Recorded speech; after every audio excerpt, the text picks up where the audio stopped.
গাজায় বসবাসকারী ফিলিস্তিনিদের অন্য দেশে স্থায়ীভাবে সরিয়ে দেওয়ার ট্রাম্পের প্রস্তাবকে প্রত্যাখ্যান করেছেন বিশ্ব নেতারা। এই প্রস্তাব সামনে আসতেই বিশ্বজুড়ে প্রতিবাদের ঝড় উঠেছে।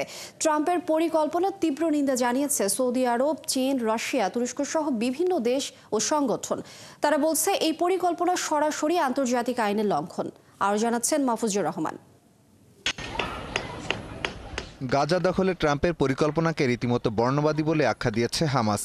সংগঠনটির মুখপাত্র আবদেল লতিফ আল কানু বলেছেন, মার্কিন বর্ণবাদী এই অবস্থান ইসরায়েলের চরম ডানপন্থীদের পরিকল্পনার সাথে পুরোপুরি সামঞ্জস্যপূর্ণ। একই সাথে এটি প্রত্যাখ্যান করেছে পিএলও।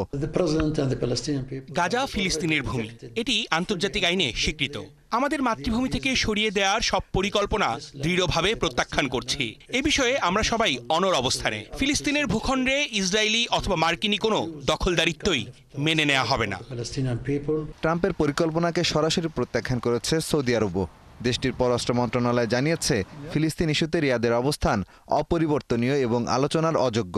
সৌদি যুবরাজ মোহাম্মদ বিন সালমানও বলেছেন, পূর্ব জেরুজালেমকে রাজধানী করে স্বাধীন ফিলিস্তিন রাষ্ট্র গঠনের আগ পর্যন্ত ইসরায়েলের সাথে কোনো সম্পর্কে জড়াবে না রিয়াদ।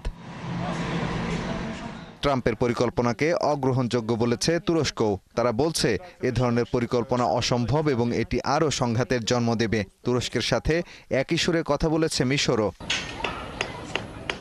মার্কিন কংগ্রেসের একমাত্র ফিলিস্তিনি মার্কিন সদস্য রাশিদা তালিব ট্রাম্পের এই পরিকল্পনাকে জাতিগত নির্মূলের খোলাখুলি আহ্বান বলে অভিহিত করেছেন। এক্সে দিয়ে এক পোস্টে তিনি বলেছেন, ফিলিস্তিনিরা কোথাও যাবে না। এ নিয়ে সরাসরি মন্তব্য না করলেও যুক্তরাজ্য বলছে, ফিলিস্তিনি বেসামরিক নাগরিকদের অবশ্যই বাড়ি ফিরে যেতে এবং জীবন পুনর্গঠন করতে দিতে হবে। গাজা থেকে ফিলিস্তিনিদের জোরপূর্বক স্থানান্তরের বিরোধিতা করে দ্বিরাষ্ট্রভিত্তিক সমাধানের আহ্বান জানিয়েছে চীন এবং রাশিয়াও।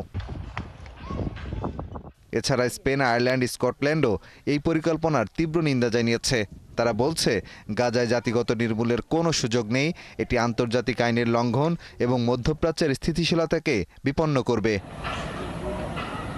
মাহফুজুর রহমান, ৭১।